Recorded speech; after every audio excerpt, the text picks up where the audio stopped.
여러분은 뭔가 해답을 얻기 위해서 누군가를 찾아가신 적이 있으십니까? 나의 궁금증을 해결하고 내 인생에 어떤 선택의 기로에 있을 때 누군가의 도움과 어떤 조언을 얻기 위해서 어떤 사람, 대상을 찾아가신 적이 있으십니까? 저는 예전에 청소년 사역을 처음 시작하려고 할 때 제가 청소년 사역에 대한 전혀 감이 없고 어떻게 사역해야 되는지도 몰랐습니다. 그리고 청소년 사역이 정말 쉽지 않다는 것을 많이 들었기 때문에 제가 한 3교회를 돌아다니면서 사역자들을 찾아가서 어떻게 사역하고 계십니까? 또 청소년 사역을 어떻게 해야 됩니까? 라는 것을 묻고 그에 대한 답을 얻고 왔었습니다. 그래서 그분들이 청소년 사역을 했던 그 노하우나 지식과 지혜를 제가 얻어서 청소년 사역을 했을 때 제가 다른 사람보다 좀 더 지름길로 이렇게 가는 그런 제 모습을 보게 되었습니다. 여러분, 때때로 우리는 해결할 수 없는 문제를 가지고 누군가에게 나아갈 때가 있습니다. 때로는 목사에게 찾아갈 때가 있고, 때로는 부모님, 때로는 내 인생의 어떤 멘토, 또 나와 함께 자랐던 형제 자매들을 그렇게 찾아가는 경우가 있습니다. 여러분은 그러한 문제와 고민과 그런 염려를 가지고 누구를 찾아가십니까? 제가 예전에 들었던 이야기인데 어떤 기독교인들은 자신의 문제와 고민을 가지고 점집을 찾아간다는 얘기를 제가 들었습니다. 자신의 사주와 운명에 대해서 가서 묻고 그 점을 치는 그 사람에게 그러한 해답을 듣는다라는 이야기를 들었어요. 그래서 점집 앞에, 이건 정말 슬픈 이야기인데, 교인 환영, 직분자 우대라는 말이 붙여 있다라고 합니다. 이것은 아주 잘못된 예의지만 모든 인간은 자신의 문제를 해결하려고 누군가를 찾고 만나려고 한다라는 것이죠. 그런데 오늘 이러한 갈증과 목마름을 가지고 예수님 앞에 나아간 한 사람이 있습니다. 그는 사실 그 당시에 엄청난 학벌과 높은 지위를 가지고 있었지만 인생에 있어서 해결되지 않는 그 문제를 가지고 예수님께 나아갑니다. 그리고 그분께 질문을 하는데 예수님은 그가 질문하려고 했던 것보다 더 어려운, 난해한 것을 그에게 말씀해 주시죠. 마치 서로 다른 세상에 사는 사람처럼 예수님은 그에게 너무나도 어려운 그런 말들을 하시는 것을 보게 됩니다. 그런데 그 예수님의 말을 우리가 잘 들어보면 그것은 다른 것이 아니라 우리 인생에 있어서 모든 사람들이 가장 고민하고 해결하려고 하는 그 부분, 바로 거듭나고 구원받는 이 부분에 대해서 지금 예수님은 그에게 말씀하고 계심을 우리는 볼 수 있습니다. 저는 오늘 이 말씀을 통해서 위에 한 사람처럼 거듭남과 구원의 문제로 고민하고 있는 분들이 계시다면 이 문제의 답을 얻는 그런 시간이 오늘 이 자리가 되기를 원합니다.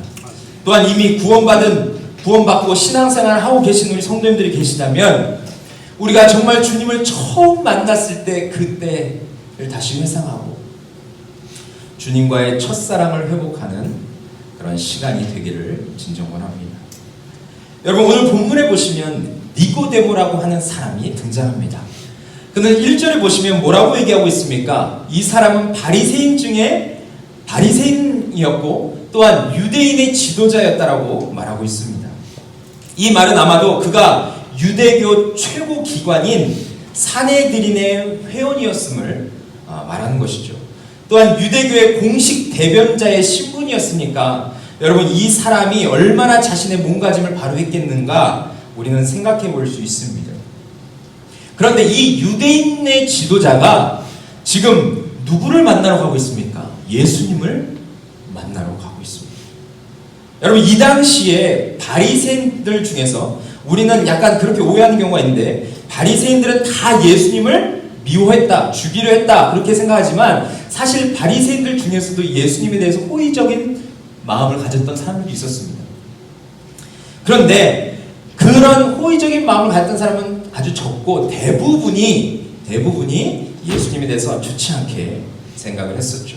마치 예수님이 자신들의 자리를 차지하기 위해서 이 땅에 온 사람처럼, 왜냐하면 그분이 놀라운 기적과 이적을 일으키니까 자신의 자리가 위협을 느낀다라는 그런 느낌을 받았던 것 같습니다.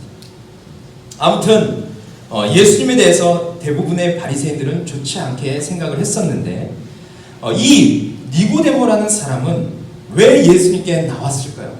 그렇게 주변에 있는 자기 동료들이 그렇게 예수님을 별로 좋지 않게 생각하는데 왜 그는 예수님께 나왔을까요? 그것은 그의 삶에 있어서 풀리지 않는 문제와 궁금증이 있었기 때문에 그랬습니다. 그런데 여러분, 지금 니고데모가 예수님을 찾아가는 그때가 언제입니까? 성경에 보면 2절에 그가 밤에 예수께 와서 라고 이렇게 말하고 있습니다. 여러분, 왜 밤에 예수님을 찾아갔을까요? 우선 다른 사람의 이목을 피하기 위함일 수도 있습니다. 그 바리새인 중에 그 유대교의 지도자가 예수님을 찾아갔다라는 것을 만약에 사람들이 말하게 되면 그가 약간 곤란한 상황에 처할 수 있기 때문에 밤에, 아무도 보지 않는 그 깜깜한 밤에 예수님을 찾아갈 수도 있죠. 또 밤에 예수님을 찾아갔다는 것은 진지하게 뭔가 고민을 그분과 나누기 위해서, 진지한 대화를 나누기 위해서.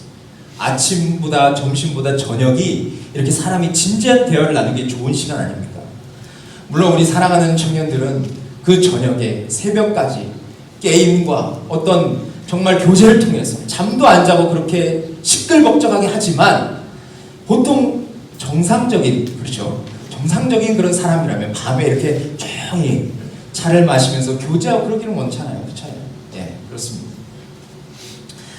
또 한 가지, 밤에 그가 예수님을 찾아갔다는 것은 어떤 것을 볼 수 있냐면 그의 영적인 상태를 말한다라고 우리는 볼 수 있습니다.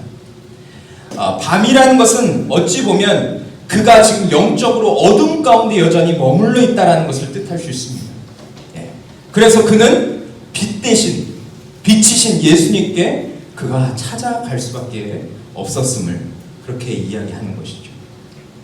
그런데 여러분, 그가 이 정말 고민을 가지고 예수님께 나아가게 되는데, 그는 예수님에 대해서 자신이 느낀 바에 대해서 이야기를 합니다. 뭐라고 이야기합니까? 우리 2절 보시면 오신 선생님 줄 아나이다. 하나님께로부터 오신 선생님 줄 아나이다. 하나님이 함께 하시지 아니하시면 당신이 행하시는 이 표적을 아무도 할 수 없습니다. 라고 이렇게 말합니다. 지금 이 니고데모는 이 예수님이 하나님이 함께 하시는 분이시라고 그렇게 고백을 하고 있습니다. 그렇게 해서 이 위대한 표적들을 일으켰다라고 말합니다. 그런데 여러분, 유대인 지도자였던 이 니고데모는 예수님에 대해서 호감을 가지고 있었고 그분을 존경했지만, 그러나 니고데모는 예수님이 어떤 분이신지 제대로 파악하지 못했어요. 마치 우리 요한복음 2장 23절에 어떤 말씀이 있습니까? 우리 같이 한번 읽어보겠습니다. 시작. 6월절에 예수께서 예루살렘에 계시니 사람이 그의 행하시는 표적을 보고 그의 이름을 믿더라 라고 말하고 있지 않습니까? 여기 수많은 사람들이 예수님이 일으킨 표적을 보고 여러분 어떻게 반응했습니까? 그의 이름을 믿었습니다. 그의 이름을 믿었던 것이죠. 예수님이 누구신지, 그분이 어떤 분이신지를 믿었던 것이 아니라 그분의 이름을 믿었다라고 이렇게 이야기합니다. 이것은 바로 그의 마음에 예수님에 대해서 잘 몰랐다라는 것을 이야기할 수 있고, 그렇게 예수님의 이름을 믿었던 사람들은 어찌 보면 거짓 신앙을 가진 사람이라고 우리는 말할 수 있습니다. 그는 예수님을 존경해서 랍비라라고, 선생님이다라고 이렇게 불렀지만 그는 예수님에 대해서 잘 몰랐습니다. 아마도 그는 예수님이 하나님이 보내주신 그냥 선지자, 예언자 그 정도로만 생각했지, 그분이 진짜 신성과 인성을 가진 하나님의 아들이심을 몰랐다라는 것이죠. 그런데 예수님께서 그에게 너무나도 충격적인 말씀을 하십니다. 지금 그는 궁금증을 가지고 예수님 앞에 나왔는데 자신의 속마음을 예수님께서 꿰뚫어 보시면서 어떻게 말씀하십니까? 3장 3절에 예수께서 대답하여 이르시되 진실로 진실로 내게 이르노니 사람이 거듭나지 아니하면 하나님의 나라를 볼 수 없다 라고 이렇게 말씀하십니다. 여러분 한번 생각해 보십시오. 지금 니고데모는 어떤 사람입니까? 그는 하나님을 믿는 사람입니다. 그는 하나님의 말씀을, 구약의 말씀을 사람들에게 풀어주고 가르쳤던 그런 사람이었습니다. 종교 지도자였습니다. 그는 613개나 되는 율법을 지키며 살았던 사람이었습니다. 자신은 그 613개의 율법을 지켜서 의인이라고, 의로운 자라고 생각했던 그런 사람이었습니다. 그래서 다른 사람을 정죄하고 판단했던 그런 사람 중에 한 사람이었죠. 누가 봐도 경건하고 누가 봐도 거룩한 사람이 아니겠습니까? 그런데 예수님이 지금 뭐라고 말씀하십니까? 너도 거듭나야 하나님 나라를 볼 수 있다라고 말하고 있는 것입니다. 다시 말해서 너가 다시 태어나지 않으면 절대로 하나님 나라를 볼 수 없다라고 말하는 것입니다. 여러분, 성경에서 거듭남이라는 것은 크게 두 가지 의미로 나눠주는데, 첫째로 거듭남은 어떤 의미가 있냐면, 우리 한번 같이 읽어보겠습니다. 시작.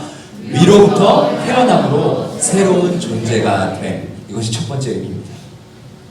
두 번째 의미는 한번 같이 읽겠습니다. 시작. 새로 다시 태어남이라는 의미를 가지고 있죠. 예수님은 첫 번째, 두 번째 의미 중에 어떤 것을 말씀하셨을까요? 바로 첫 번째 의미를 이야기하셨습니다. 위로부터 태어남으로 새로운 존재가 되어야 된다라고 예수님은 말씀하셨죠. 다시 말하면 이것은 우리의 존재가 바뀌어야 된다는 것을 말하고 있습니다. 마치 여러분 애벌레 잘 아십니까? 애벌레가 뽕나무를 좋아합니다. 나무에 매달려서 뽕나무를 먹습니다. 그런데 여러분 그 애벌레에게 놀라운 변화가 일어날 수가 있는데, 어떤 변화가 일어날 수 있습니까? 만약에 이 애벌레가 번데기 과정을 겪으면, 그래서 우리가 이건 생물학적으로 생물 시간에 이야기하는 그 전문 용어로는 변태 과정이라고 합니다. 그 번데기 과정을 겪으면 이 애벌레가, 나무를 기어다니는 애벌레가 뭐가 됩니까? 나비가 됩니다. 그렇죠. 네. 마치 이러한 변화가 있어야 된다는 것을 이야기하는 것입니다. 이처럼 우리가 번데기 과정을 겪어서 새로운 존재로 태어나야 함을 주님이 말씀하고 계세요. 그런데 여러분 지금 예수님과 니고데모는 어느 때보다 진지하게 대화를 나누고 있는데, 그런데 니고데모는 예수님의 말뜻을 이해하지 못합니다. 그래서 계속 그는 몇 번째 것으로 지금 해석하고 있냐면 두 번째 것으로 해석을 하고 있어요. 그래서 고민하다가 이렇게 얘기하죠. 우리 4절 같이 한번 읽어보겠습니다. 시작. 니고데모가 이르되 사람이 늙으면 어떻게 날 수 있사옵나이까? 두 번째 모태에 들어갔다가 날 수 있사옵나이까? 지금 이렇게 이야기를 하고 있는 것이죠. 아니 지금 내가 나이가 많은데 다시 엄마 뱃속에 들어갔다 다시 나와야 된다는 것을 이야기하고 있는 것입니까? 라고 니고데모는 지금 오해하고 있습니다. 지금 어느 때보다 진지하고 어느 때보다 지금 심각한 상황 가운데서 니고데모는 예수님의 말뜻을 전혀 이해하지 못하고 있어요. 그래서 예수님은 그에게 어떻게 거듭날 수 있는지에 대해서, 우리 모두가 궁금해하는 이 거듭남, 구원받는 이것에 대해서 예수님이 그에게 말씀하고 계세요. 애벌레가 번데기 과정을 통해서 나비가 된다고 했는데, 그러면 그 영적인 번데기 과정, 그 영적인 변태 과정이 어떤 것인지 주님이 그 니고데모에게 소개해 주고 계십니다. 여러분, 그러면 주님은 우리가 어떻게 거듭날 수 있는가, 어떻게 구원받을 수 있는가를 어떻게 얘기하고 있습니까? 우리 첫 번째로 보시면 존재의 변화는 성령님으로 인해서 가능하다. 성령님의 도우심으로 말미암아 우리는 거듭날 수 있다라고 이야기를 하고 있습니다.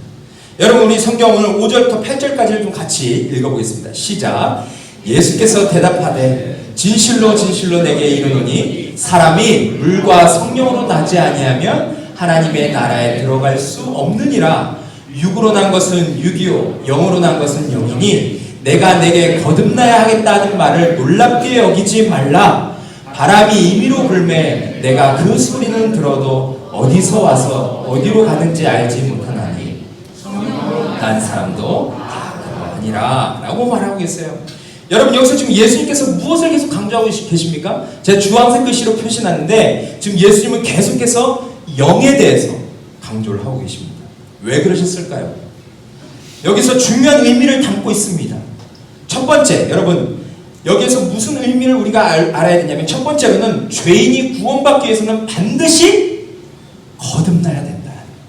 두 번째는 어떤 의미가 있습니까? 그런데 거듭남은 인간의 힘으로 되는 것이 아니다 라는 것을 여기서 이야기를 합니다. 그래서 마지막 세 번째는 무엇을 말합니까? 거듭남은 오로지 하나님의 영의 일이다 라는 것이죠. 우리를 거듭나게 하시는 것은 성령님만이 하실 수 있는 거다라는 거예요. 네, 그렇죠. 그래서 고린도전서 12장 3절에 보시면 뭐라고 얘기하고 있습니까? 우리 주황색 글씨만 좀 같이 읽어보겠습니다. 시작. 성령으로 아니하고는 누구든지 예수를 주시라 할 수 없느니라. 아멘. 그렇습니다. 성령님의 도우심이 없이는 죄인인 우리, 영의 눈이 닫혔던 우리가 예수님을 주라 할 수 없다라고 분명하게 바울은 선포하고 있습니다.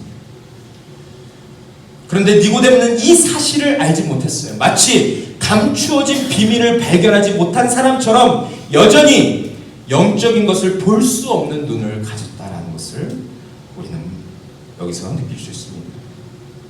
그런데 여러분, 우리가 함께 좀 살펴보기 원하는 것은 5절에 물과 성령으로 나지 아니하면 하나님 나라에 들어갈 수 없다라고 합니다. 그럼 여러분, 물과 성령으로 나지 않으면이라는 것은 무슨 뜻을 가지고 있는 것입니까? 무엇을 말하려고 하는 것입니까? 여기서 물과 성령은 여러분 동의어입니다. 같은 의미를 가지고 있어요. 그래서 우리가 어떻게 알 수 있냐면 요한복음 7장 38절 39절 보시면 물은 곧 성령임을 말하고 있습니다. 우리 38절 39절도 같이 함께 읽겠습니다. 시작. 나를 믿는 자는 성경의 이름과 같이 그 배에서 생수의 강이 흘러나오리라 하시니 이는 그를 믿는 자들이 받을 성령을 가르쳐 말씀하신 것이라 라고 이렇게 이야기하고 있지 않습니까? 그러니까 성령님께서 역사하시지 않으시면 어느 누구도 거듭날 수 없다는 것을 강조하고 있는 것이죠. 그런데 지금 니고데모는 어떤 상황에 머물러 있습니까? 6절에 보시면 육으로 난 것은 육이요 영으로 난 것은 영이니 주님 분명히 말하고 있습니다. 니고데모는 지금 어떤 상황이 있습니까? 육에 지금 머물러 있는, 육에 속한 자라는 것을 주님께서 분명하게 말씀하고 있어요.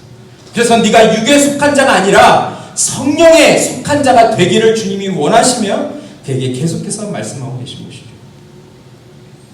예수님은 그에게 성령으로 새롭게 태어나야 함을 강조하십니다.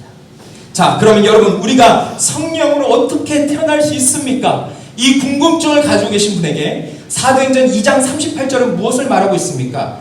사도행전 2장 38절 우리 같이 한번 찾아보겠습니다. 사도행전 2장 38절 여기에 그 답을 베드로가 설교 가운데 선포하고 있습니다. 우리 같이 한번 38절을 읽도록 하겠습니다. 시작. 베드로가 이르되 너희가 회개하여 각각 예수 그리스도의 이름으로 침례를 받고 죄 사함을 받으라. 그리하면 성령의 선물을 받으리라. 아멘. 여러분, 이 지금 유대인들에게, 예수님을 얼마 전에 십자가에 못 박았던 그 유대인들에게 이 진리는 놀라운 것이었습니다. 지금 베드로가 무엇을 말하고 있습니까? 너희가 성령을 마음에 모시기를 원한다면 반드시 회개와 믿음이 필요하다고 얘기합니다. 여기서 말하는 회개는 무엇입니까? 내가 내 인생의 주인 노릇하며 하나님을 내 인생에서 끊어내고 살았던 그 삶, 내가 여전히 하나님을 밀어내고 내가 주인 자리에 앉아서 내 마음대로 나의 즐거움을 위해서, 나의 유익을 위해서 살았던 그 삶을 회개하고 이 땅에 오셔서 십자가에 죽으시고 부활하신 그 만왕의 왕, 그 만주의 주를 마음의 주인으로 받아들이라는 것을 우리에게 말하고 있는 것입니다. 또한 믿음은 무엇을 말하고 있습니까? 사도행전 2장에서는 침례라고 이야기하고 있는데 그것은 날 위해서 죽으신 그 주님과 연합해야 된다라고 하는 것은 그분과 함께 죽었고 그분과 함께 부활 생명으로 살아가는 삶임을 고백하라는 것입니다. 그래서 예수님이 이제 내 삶의 주인이시오 내 삶의 구원자이심을 믿는 그 삶을 통하여 우리가 구원받을 수 있고 성령님을 우리 마음에 모실 수 있다라고 분명히 선포하고 있습니다. 여러분, 이 진리를 지금 분명하게 지금 말하고 있는 것이죠. 여러분, 근데 성령님은 오늘 8절에 보면 성령님은 언제 우리의 삶에 임하셔서 우리를 변화시킬지 아무도 알 수 없다라고 이야기합니다. 바람이 어디로 불러서 어디로 가는지 알 수 없는 것처럼 성령께서 언제 우리에게 임하셔서 언제 우리의 삶을 변화시킬지 아무도 그것을 알 수 없다라고 이야기합니다. 그래서 우리에게 말씀하시는 포인트는 뭐냐? 우리가 성령님께서 우리 안에 들어오시도록, 우리의 삶에 들어오셔서 우리를 인도하실 수 있도록 우리가 그분을 위해서 기도하라는 것입니다. 그분이 내 삶에 들어오셔서 나를 인도해달라고, 내 삶을 변화시켜달라고, 이제는 육에 속한 자가 아니라 영에 속한 자로 내 삶을 변화시켜달라고 회개와 믿음을 통해서 주님 앞에 나아가고 그 주님께 간절히 강청할 때 우리도 그런 구원에 이를 수 있음을 바라는 것입니다. 여러분, 제가 여러분께 좀 질문을 드리겠습니다. 여러분은 니고데모처럼 이러한 정말 진정성 있는 마음이 있으십니까? 정말 간절한 마음이 있으십니까? 내 안에 해결되지 않는 이 구원의 문제가 해결되기를 정말 간절한 그 마음으로 주님 앞에 나아가는 그런 모습이 우리에게 있습니까? 그런 모습이 우리에게 있어야 됨을 믿습니다. 두 번째, 거듭남에 있어서 중요한 것은 예수님을 보라라는 것입니다. 예수님은 성령님을 소개하고 그분을 통해서만 거듭날 수 있다는 것을 말씀하셨습니다. 하지만 니고데모는 여전히 그 진리를 받아들이지 못하죠. 그럴 때 예수님은 자신이 누구신지를 드러내십니다. 11절 보시면 뭐라고 얘기합니까? 진실로 진실로 내게 이르노니, 여기에 보통 헬라어는 두 번 반복해서 말하지 않는데 진실로 진실로라는 것은 그의 구원에 관련된 거, 거듭남에 관련된 거, 너무나도 중요한 진리에 관련된 것은 헬라어로 두 번 강조했습니다. 이것은 엄청나게 중요하다는 것입니다. 예수님께서 뭐라고 얘기하십니까? 진실로 진실로 내게 이르노니, 우리는 아는 것을 말하고 본 것을 증언하노라. 그러나 너희가 우리의 증언을 받지 아니한다라고 이야기하고 있습니다. 예수님이 이 땅에 오셔서 여러 가지 기적과 표적을 일으키셨습니다. 그러면서 자신이 누구신지를 드러내셨죠. 그런데 사람들은 어떻게 했습니까? 여전히 그 예수님을 믿지 않는 그 모습을 가리켜서 주님이 이렇게 말씀하신 것입니다. 그러면서 믿음이 없고 눈이 닫힌 자들에게 한계가 있음을 이야기하죠. 그러면서 12절에는 무엇을 말씀하십니까? 내가 땅의 일을 말하여도 너희가 믿지 아니하거든 내가 하늘의 일을 말하는데 너희가 어떻게 그것을 믿겠냐? 라고 말씀하세요. 비밀을 풀어줘도 이해하지 못하는 우리 인간의 한계를 주님이 말씀하시는 것입니다. 그런데 여러분, 참으로 놀라운 것은 예수님은 그런 니고데모를 포기하지 않으십니다. 그 니고데모가 여전히 이해하지 못하고 여전히 그 진리를 깨닫지 못함에도 불구하고 예수님은 그를 포기하지 않으세요. 그러면서 어떻게 하십니까? 계속해서 자신이 누구신지를 밝히십니다. 13절에 보시면 뭐라고 얘기하십니까? 우리 같이 한번 읽어볼까요? 시작. 하늘에서 내려온 자 곧 인자 외에는 하늘에 올라간 자가 없느니라 라고 말씀하십니다. 여러분, 이것은 인간으로서 상상할 수 없는 일 아니겠습니까? 그렇죠. 여러분, 한번 생각해 보시죠. 이 땅에 있는 수많은 종교가 있는데 어찌 전능하신 그분이 인간의 모습으로 이 땅에 내려올 수 있느냐? 이거는 여러분 신학적으로 다른 종교적으로 설명할 수 없는 부분입니다. 여러분, 한번 우리가 잘 생각해 보십시오. 내가 우리 집에서 키우는 강아지를 너무 사랑합니다. 그래서 내가 강아지가 되기로 작정했습니다. 그리고 개가 됐습니다. 여러분, 이것이 이해가 되십니까? 네. 그런데 내가 강아지를 진짜 사랑해서 개가 된 것보다 더 놀라운 것은 뭐냐면 하나님이 창조하신 인간, 그렇죠? 하나님은 창조 주시고 인간은 피조물입니다. 그런데 하나님이 인간을 너무 사랑해서 피조물이 되셨다. 사람이 개가 되는 것은 피조물이 되는 것인데 하나님이 인간이 된 것은 창조주가 피조물이 되는 것입니다. 이것의 갭은 어마어마한 것이죠. 그런데 지금 이 일을 주님이 이루셨다는 것을 말하고 있습니다. 내가 너희를 너무 사랑해서 내가 하늘에서 내려간다. 성육신했다라는 것을 말하는 것이죠.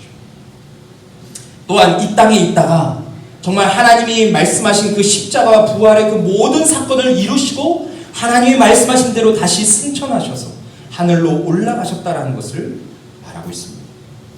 지금 요한은 이미 예수님의 십자가와 부활과 승천과 그 모든 것을 봤기 때문에 그것을 지금 이렇게 기록하고 있는 것이죠. 네. 그런데 여러분, 지금 유대인들이 받아들이지 않고 십자가에 넘긴 그 예수님이 지금 누구라고 말씀하시는 겁니까? 이것을 본인이 이야기하시면서 나는 바로 그 하나님의 아들이시고 하나님이야 라는 것을 지금 내가 하늘에서 내려왔고 올라갔다라는 것을 통해서 말씀하고 계신 것입니다. 그러면서 14절과 15절에는 너무나도 중요한 말씀을 하시죠. 우리 같이 한번 읽어보겠습니다. 시작. 모세가 광야에서 뱀을 든 것 같이 인자도 들려야 하리니 이는 그를 믿는 자마다 영생을 얻게 하려 하시노라 라고 말합니다. 여기서 너무나도 중요한 진리를 선포하고 있습니다. 여러분 지금 이 말씀은 언제 말씀을 인용하고 있습니까? 민수기 21장 4절부터 9절에 나오는 사건을 정말 예수님의 십자가 사건과 비교하고 있는 것입니다. 그러면서 주님이 말씀하시는 핵심이 무엇입니까? 민수기에서 여러분 이스라엘 백성들이 어떻게 했습니까? 계속해서 출애굽 시켜주신 그 하나님에 대해서 이스라엘 백성들은 계속 원망을 했습니다. 근데 하나님께서 그들을 어떻게 심판하십니까? 불뱀을 내려보내셔서 불뱀이 그 이스라엘 백성들을 물게 합니다. 그래서 많은 사람들이 죽었다라고 이야기하죠.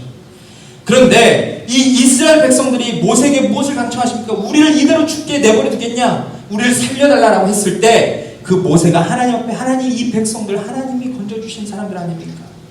살려주십시오라고 했을 때 하나님께서 살 수 있는 그 비법을 말씀해 주십니다. 그것이 무엇입니까? 그 모세가 갖고 있는 지팡이 위에다 놋뱀을 달면 그래서 놋뱀을 달고 그 놋뱀을 바라보는 자는 살겠다라고 말씀하십니다.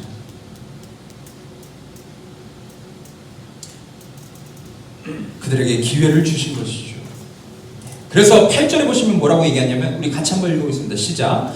여호와께서 모세에게 이르시되 불뱀을 만들어 장대 위에 매달아라. 물린 자마다 그것을 보면 살리라 라고 말씀하십니다. 여러분 그러니까 백성들은 지금 살기 위해서는 뭘 하면 됩니까? 그 놋뱀이 달린 지팡이를 바라보면 됩니다. 그러면 그들은 살 수 있었습니다. 근데 이와 같이 하나님이 지금 무엇을 말하고 있습니까? 죄인이요 심판받아야 마땅한 우리를 위해서 어떠한 일을 이루셨다라고 말하고 있습니까? 하나님께서 사랑하시는 아들 예수 그리스도를 십자가에 내어주시고 그 예수 그리스도가 매달린 십자가를 높이 드셨다라는 것을 말합니다. 그리고 그 예수님을 바라보는 자, 그 예수님을 다시 말하면 바라본다는 것은 예수님을 믿는 자는 영생을 얻게 된다라는 것을 말하는 것이죠. 그래서 15절에 그것을 말하는 건 아니겠습니까? 이는 그를 믿는 자마다 영생을 얻게 하려 하심이라 라고 말씀하시는 것입니다. 여기서 믿는 자마다 영생을 얻는다라고 말하고 있는데 요한은 구원이라는 단어를 영생이라는 단어로 자주 바꿨었습니다. 그러니까 다시 말하면 예수 그리스도를 바라보는 자, 그분을 믿는 자는 구원에 이를 수 있음을 선포하고 있습니다. 우리는 여전히 죄인이고 하나님께 나아갈 수 없는 자들이지만 예수님을 바라보는 자, 예수님을 믿는 자는 영원히 살고 영원한 구원에 이르게 됨을 말씀하시죠. 그런데 여러분 우리가 이 기회를 붙잡지 못하는 이유가 무엇입니까? 이스라엘 백성들이 정말 그 놋뱀만 바라보면 살 수 있었습니다. 그런데 그들이 여전히 그것을 바라보지 못하고 살지 못하고 죽었던 이유는 무엇입니까? 또한 우리가 이 땅에 예수님이 오셨고 그 예수님을 믿는 자는 영원한 생명을 얻는다는 이 간단한 진리를 말씀하고 계신데도 불구하고 여전히 이것을 믿지 못하는, 여전히 거듭나고 구원받지 못하는 이유가 무엇입니까? 그래서 우리가 두 가지로 이야기할 수 있는데 첫째는 불신 때문에 그렇습니다. 여전히 믿지 못하는 거죠. 아담과 하와가 하나님의 말씀을 믿지 못해서 선악과를 따먹은 것처럼 그러한 불신이 우리에게도 있는 것입니다. 그래서 이스라엘 백성들처럼 모세의 지팡이 달린 놋뱀을 쳐다본다고 산다고? 아니 십자가에 비참하게 죽으신 예수님을 본다고 살겠어? 십자가에 죽으신 분이 어찌 우리를 살릴 수 있어? 그분도 그 십자가에서 처참하게 죽음을 당하셨는데 어찌 그분이 우리를 구원할 수 있어? 라고 여전히 그렇게 생각하며 살아갈 때 우리에게 이 놀라운 진리는 진리가 될 수 없다는 것입니다. 두 번째는 무엇을 말하고 있습니까? 무지를 이야기하고 있습니다. 니고데모처럼 예수님에 대해서 잘 모를 때 우리는 이 놀라운 진리를 깨달을 수 없는 거죠. 예전에 여러분 미국 16대 대통령이 누군지 아십니까? 네, 아브라함 링컨 대통령이었습니다. 그는 1863년 1월 1일에 놀라운 일을 행했습니다. 역사적으로 이것은 엄청난 일이었죠. 그것은 무엇입니까? 바로 노예 해방 선언이었습니다. 그래서 노예로 살던, 백인의 노예로 살던 수많은 흑인들이 노예의 삶으로부터 해방돼서 그들도 이제 자유를 누리고 정말 인권을 누리며 그렇게 살 수 있게 된 것입니다. 이것은 미국의 역사상 놀라운 일 중에 하나였습니다. 그런데 여러분, 놀라운 사실은 뭐냐면 이 놀라운 노예 해방이 선언되고 선포되었음에도 불구하고 지방에 있는 많은 노예들은, 흑인들은 그것을 알지 못했다는 거예요. 왜냐하면 그 당시에 많은 것을 인수해서 지방으로 내려보내고 그 놀라운 소식을 선포하고 전했는데 이 노예들이 글을 읽지 못해가지고 그 놀라운 사실을 깨닫지 못했다는 것이죠. 그래서 그들은 노예 해방됐다라는 선언이 있었음에도 불구하고 여전히 노예로 살았다는 것을 말하고 있습니다. 여러분, 이처럼 우리가 예수님을 잘 알지 못하면 이 구원의 기쁨을 누리고 싶어도 누릴 수 없다는 것을 우리는 기억해야 합니다. 그래서 우리는 예수님을 깊이 알고 그분을 이해하고 그분을 만나야만 우리의 삶에 이러한 놀라운 감격과 기쁨이 있을 수 있다는 것이죠. 그래서 지금 주님은 우리에게 말씀하십니다. 예수 그리스도를 바라보라고 말씀하십니다. 십자가에서 모든 죄를 다 해결하시고 우리가 하나님께 나아갈 수 있는 길을 열어주신 그 예수님을 바라보라고 말씀하고 계십니다. 그 십자가에서 대텔레스타이 다 이루었다라고 말씀하신 그분, 어떤 종교 지도자가 죽음 앞에서 내가 다 이루었다라고 말할 수 있겠습니까? 그러나 예수님은 십자가에서 나는 다 이루었다라는 것을 말하고 있습니다. 그것은 무슨 의미입니까? 하나님께서 계획하신 그 모든 것, 우리를 죄와 사망에서 건지시고 이제 하나님께 나아갈 수 있는, 하나님과 이제 화목한 관계를 맺게 하신 그 놀라운 일을 십자가에서 이뤘다라는 것을 선포하는 거 아니겠습니까? 그 놀라운 일을 이루신 예수님을 바라보라고 말하고 있는 것이죠. 이곳에 계신 분들 중에 거듭남에 대해서 깊이 고민하고 계신 분들이 계시다면 오늘 이 말씀처럼 이제 여러분의 시선을 다른 곳에 두지 마시고 십자가에 달리신 그 예수님을 바라볼 수 있기를 원합니다. 예수님을 바라볼 때 우리의 영적인 문제는 반드시 해결될 것입니다. 마지막 세 번째는 무엇을 말하냐면 거듭남에 있어서 우리가 기억해야 할 것은 사랑의 결정체인 하나님을 믿으라는 것입니다. 우리가 오늘 함께 나눈 요한복음 3장 16절은 이것은 너무나도 잘 아는 말씀입니다. 저도 이 말씀을 통해서 구원받았지만 이 말씀을 통해서 수많은 사람들이 구원에 이르렀습니다. 그런데 이 요한복음 3장 16절은 성경 신구약의 핵심되는 말씀이라고 해도 과언이 아닙니다. 본문의 말씀은 무엇을 말하고 있습니까? 우리 같이 한번 읽겠습니다. 시작. 하나님이 세상을 이처럼 사랑하사 독생자를 주셨으니 이는 그를 믿는 자마다 멸망치 않고 영생을 얻게 하려 하십니다. 여러분, 이것이 바로 하나님의 마음이고 이것이 바로 하나님의 사랑입니다. 하나님은 세상을 떠나서 세상을 이렇게 사랑하셨다고 말하는데, 여러분 여기서 말하는 이 세상은 무슨 의미를 갖고 있습니까? 하나님을 떠나 죽음에 빠진 인간 세상을 가리켜서 세상이라고 표현하고 있습니다. 그러니까 하나님을 떠나서 마음대로 살고 있는 그 죄인들이 머문 그 세상, 다시 말하면 우리를 가리켜서 세상이라고 표현하고 있다는 것이죠. 그런데 이 세상을 이렇게 사랑하셨다고 말합니다. 어떻게 사랑하셨습니까? 사랑하는 아들을 내어주시기까지. 그 아들이 십자가에서 짐승보다 못한 모습으로 죽어가는 것을 바라보시면서 마음 아파하시면서까지 우리를 사랑하셨다는 그렇게 말씀하고 있습니다. 여러분, 이 놀라운 진리를 쌍둥이 말씀인 요한일서 4장 9절에서 10절에서는 어떻게 말하고 있습니까? 우리 같이 한번 읽어보겠습니다. 시작.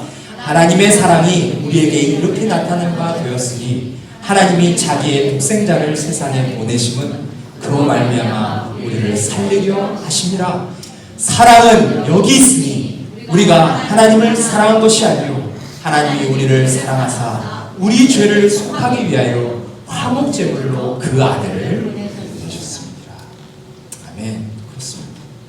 여러분, 여기서 우리가 정말 강조해야 될 그 단어가 무엇입니까? 문장이 무엇입니까? 사랑은 여기 있으니라고 말합니다. 여러분, 이 세상 사람들은 사랑이 없다라고 말합니다.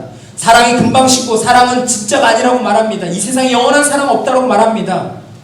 자신의 애인에게 배신당하고 또 남편에게 배신당하고 아내에게 배신당하고 그러한 모습 때문에 이 세상에는 사랑이 없다라고 말하는 그 수많은 사람들에게 우리는 당당하게 무엇을 말해야 합니까? 사랑은 여기 있다라고 말해야 합니다.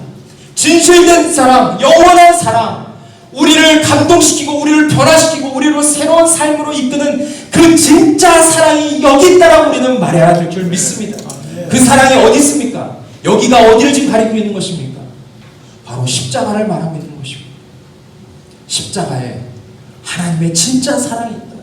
이 세상 사람들이 전혀 줄 수 없고 이 세상 사람들이 받을 수 없는 그 놀라운 사랑이 십자가에 부어졌다는 것을 우리는 선포해야 된다는 것입니다. 여러분, 이 말씀이 바로 모든 세상 사람들이 들어야 할 말씀이 진리의 말씀 아니겠습니까? 이것이 바로 기쁜 소식 아니겠습니까? 이것이 바로 복음 아니겠습니까? 여러분, 하나님은 우리가 지금도 하나님과 분리되기를 원치 않으십니다. 하나님은 우리가 하나님을 떠나 지옥 가기를 원치 않으십니다. 하나님은 우리가 흠이 있는 모습으로 살기를 원치 않으십니다. 우리가 영원히 하나님과 함께 하기를 하나님은 진정 원하십니다. 그래서 하나님은 우리에게 하나님이 가장 사랑하시는 눈에 넣어도 아프지 않은 그 독생자 예수 그리스도를 우리를 위해서 이 땅에 허락해 주신 것입니다. 여러분, 하나님의 이 놀라운 사랑을 여러분 우리가 어찌 다 깨달을 수 있겠습니까? 그런데 어떤 사람이 이렇게 얘기합니다. 아직도 사랑이 부족합니다. 아직도 그 사랑을 깨닫지 못하겠습니다. 그 사랑으로 충분치 않습니다라고 말하는 사람도 있습니다. 그러면 여러분, 우리가 이렇게 질문해 볼 수 있죠. 자기의 가장 귀한 아들까지 내어주셨는데 하나님이 우리에게 다른 것들은 거저 주지 않겠습니까? 하나님 완벽한 것을 우리에게 주셨는데 하나님의 가장 귀한 보물을 주셨습니다. 그런데도 여전히 이 부분에서 의심이 생기는 분들에게 요한은 17절에서 이렇게 이야기하고 있습니다. 하나님이 그 아들을 세상에 보내신 것은 세상을 심판하려 하심이 아니요 그로 말미암아 세상이 구원을 받게 하려 하십니다. 하나님이 그 아들을 보내신 것은 절대 우리를 심판하려고 보내신 것이 아니다. 우리를 구원하기 위해서 보내셨다라는 것을 이야기하고 있습니다.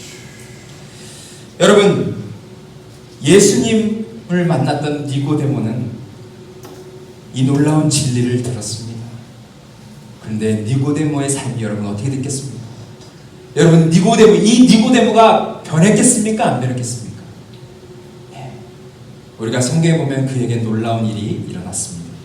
그것을 어디에서 이야기하고 있냐면 우리 요한복음 7장 50절 우리 51절을 같이 한번 읽겠습니다. 시작. 그 중에 한 사람 곧 전에 예수께 왔던 니고데모가 그들에게 말하되 우리 율법은 사람의 말을 듣고 그것을 알기 전에 심판하느냐라고 이야기했습니다. 여러분, 지금 유대인들이 지금 논쟁 가운데 있습니다. 근데 대제사장과 서기관들, 바리새인들이 지금 무엇을 얘기하고 있습니까? 자신이 율법을 잘 알고 있다면서 예수에게 호의적으로 은혜를 베푸는 그런 사람들, 그런 유대인들은 저주를 받아야 마땅하다고 그렇게 이야기를 했습니다.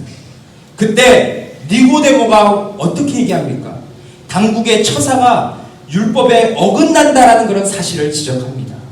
또한 예수에 대한 그들의 태도가 공정하지 못하다는 것을 말하고 있습니다. 그가 예수님의 편을 들고 있습니다. 그런데 여러분, 이때까지 그가 정말 예수님을 영접하고 그 예수님의 제자로서 살고 있었느냐? 우리가 그렇게 질문한다면 아직은 아닌 것 같습니다. 그가 예수님을 여전히 존경했고 예수님에 대해서 호의적이었고 예수님이 말씀하신 그 진리를 어느 정도 알고 있었지만 아직까지 그의 삶에 변화가 일어나진 않았습니다. 그런데 여러분, 놀라운 것은 요한복음 19장 39절 보시면 이런 말씀이 있습니다. 우리 또 한번 같이 읽어보겠습니다. 시작. 그래서 밤에 찾아왔던 니고데모도 모략과 침향 섞은 것을 100리트라쯤 가지고 온지라. 여러분, 이것이 지금 언제의 이야기입니까? 예수님이 십자가에 죽으시고 난 다음에 요셉이 먼저 찾아가서 빌라도에게 예수님의 시체를 달라고 합니다. 근데 니고데모는 그 새벽에 가서 뭐라고 얘기합니까? 예수님의 그 장례를 요셉과 같이 치르게 되는 것을 보게 됩니다. 그런데 이때 이 니고데모가 어떻게 행동합니까? 니고데모가 몰약과 침량을 섞인 것을 100리트라쯤 가지고 왔다라고 그렇게 말하고 있습니다. 새벽에 사람들이 볼 수 있을 그때에 그는 이제 그 자기가 예수님을 장사 지내는 그것에 대해서 거리끼지 않습니다. 이제 자신을 커밍 아웃하고 있습니다. 드러내고 있습니다. 자신이 누군지를 드러내고 있습니다. 그런데 그 예수님을 장례하는데 바쳤던 그 100리트라는 어느 정도의 양이냐면 대략 30kg이 넘는 양이었습니다. 그리고 당시 가격으로는 3만 데나리온에 해당하는 그 양이었습니다. 값이었습니다. 여러분, 이 당시에 하루 일당이 얼마였습니까? 한 데나리온이었습니다. 그런데 3만 데나리온에 해당되는 그 몰약과 침량을 갖고 왔다라는 거예요. 놀랍지 않으십니까? 네. 그런데 여러분, 이것은 왕의 장례를 치를 때 사용되는 것과 버금가는 그런 분량이었어요. 어찌 요셉과 니고데모는 이런 장례를 드릴 수 있었겠습니까? 그들은 예수님이 살아계실 때 공개적으로 믿음을 고백하지 못했습니다. 하지만 이 일을 통해서 그들은 자신의 믿음을 고백한 것입니다. 진짜 십자가에 죽으신 예수님이 누구신지 알았기 때문에 자신의 귀한 것을 아낌없이 주님께 드릴 수 있었다는 것이죠. 그리고 제일 먼저 빌라도에게 찾아가서 그분의 시체를 달라고 해서 장례를 치렀던 겁니다. 이제 그 주님에 대해서 온전한 믿음이 있었기 때문에 그들은 이제 그 믿음을 드러내기 시작했습니다. 여러분, 한번 생각해 보십시오. 만약 니고데모가 요한복음 3장에서 예수님을 찾아가지 않았다면 이러한 변화가 일어날 수 있었겠습니까? 그가 거듭남의 비밀을 깨달을 수 있었겠습니까? 또한 자신이 이제는 예수님의 제자라고 거듭난 하나님의 진짜 자녀가 되었다라고 여러분 그렇게 고백할 수 있었겠습니까? 자신을 커밍아웃 할 수 있었겠습니까? 그럴 수 없었을 것입니다. 결론적으로 저는 최근에 우리 한 자매님의 간증을 통해서 정말 하나님께 눈물을 흘리며 감사하는 시간을 가졌습니다. 오랜 시간 신앙생활 했지만 예수님에 대해서 희미하게 알고 살았던 그녀의 삶에 복음의 빛이 비춰졌을 때 그 자매님의 삶이 달라졌음을 보게 됩니다. 복음반을 마치고 서로 간증을 나누는데 저도 감동하고 그 자매도 감동하고 서로 감격하면서 정말 주님 앞에 영광 돌리는 시간을 가졌습니다. 그 자매님의 간증 마지막을 제가 읽어드리고 마치려 합니다. 빈 깡통과 같았던 저의 신앙에서 복음반을 지나며 이제는 전과 같은 수동적이고 맹목적인 종교인이 아닌 의심의 여지 없는 신앙인이 되겠다고 다짐합니다. 어렴풋이 내가 믿는 신으로 계셨던 하나님 예수 그리스도는 저의 창조주요 구원자 되심을 믿노라고 그분 없이 나는 한순간도 살 수 없음을 고백합니다. 이제는 내 삶의 죄의 열매가 아닌 예수 그리스도의 뿌리에서 나오는 삶의 열매가 있음을 체험합니다. 그리스도를 주로 고백하게 됐고 하나님의 말씀에 순종하게 됐고 형제를 사랑하게 되었고 죄로부터 해방감을 느끼게 되었고 은혜에 감사하게 되었고 평안과 기쁨을 누리게 되었고 다른 신자들을 사랑하게 되었고 영적인 교제가 즐거워지게 되었고 취향 및 가치관의 변화가 일어나게 되었고 죄에 대해서 민감해지게 되었고 구원받지 못한 영혼에 대해서 관심과 부담감을 갖게 되었음을 이야기합니다. 제가 그동안 만들어온 죄의 열매들과 아직도 해결되지 못한 죄의 열매들이 내 안에 있음을 진심으로 슬퍼합니다. 나의 삶 속의 괴로움과 어려움이 나의 신앙을 다시금 흔들지 못하도록 가장 좋은 시기에 가장 좋은 것을 주실 그분을 믿고 의지하여 내 삶의 근본적인 변화가 일어나기를 소망합니다. 나약한 인간인 내가 더 이상 감정이나 환경에 흔들리지 않고 십자가 앞에 굳게 서서 세상의 빛과 소금이 되어 하나님의 향기를 드러내기를 소망합니다. 매일매일 그분 알기를 간절히 원하는 갈급함이 있기를 그분의 말씀과 복음에 물타지 않고 나의 생각을 타지 않고 취사 선택하여 듣지 않기를 기도합니다. 지금까지를 되돌아보면 하나님이 나를 정말 사랑하시는구나, 내가 이렇게 빈 껍데기로 살아가기를 정말 원치 않으시는구나를 느낄 수 있습니다. 나를 정말 사랑하시는 그분을 저도 정말 사랑합니다. 복음반은 저보다 저를 더 잘 아시는 분께서 저를 위해 제가 맛있어하고 궁금해하고 잘 소화시킬 반찬만을 앞에 놓아주시고 떠먹기만 하라는 느낌을 받게 해주셨습니다. 나에게 복음이 바로 서 있다면 모든 말씀과 성경 공부와 신앙생활 하나하나 모든 것은 하나로 통한다는 것을 알게 해주셨습니다. 이 모든 것을 잊지 않고 되새기면서 하루하루 살기를 소망하고 기도합니다. 하나님을 향하여 나의 삶의 궤도를 바꾸기 원합니다. 이 모든 것을 하나님이 하셨습니다. 하나님이 앞으로 저의 삶에 이루실 것을 기대합니다. 저는 한 자매의 삶에 놀라운 변화를 일으키신 주님을 찬양합니다. 그분이 어떻게 이런 일을 이루실 수 있겠습니까? 주님이 행하신 그 진리 앞에 이 한 자매가 자신의 모든 것을 내려놓고 절대적이신 그 예수 그리스도, 백문일답이신 그 예수 그리스도를 삶에 받아들였기 때문에 그의 삶에 거듭남의 역사가 일어나게 되었고 진정한 구원의 역사가 일어나게 되었고 이제는 그 전의 삶과 같은 그런 일들을 다시 살지 않는 그런 새로운 존재로 변화되었음을 보게 됩니다. 애벌레가 번데기 과정을 겪어서 나비가 되었으면 정말 그 전에 애벌레의 삶으로 다시 돌아갈 수 없듯이 정말 그 전의 삶을 정말 부러워하지 않고 이제는 새로운 삶을 살겠노라 다짐하는 이 자매의 간증 앞에 저도 감격할 수밖에 없었습니다. 저는 이 놀라운 간증이 우리 모두의 간증이 되기를 소망합니다.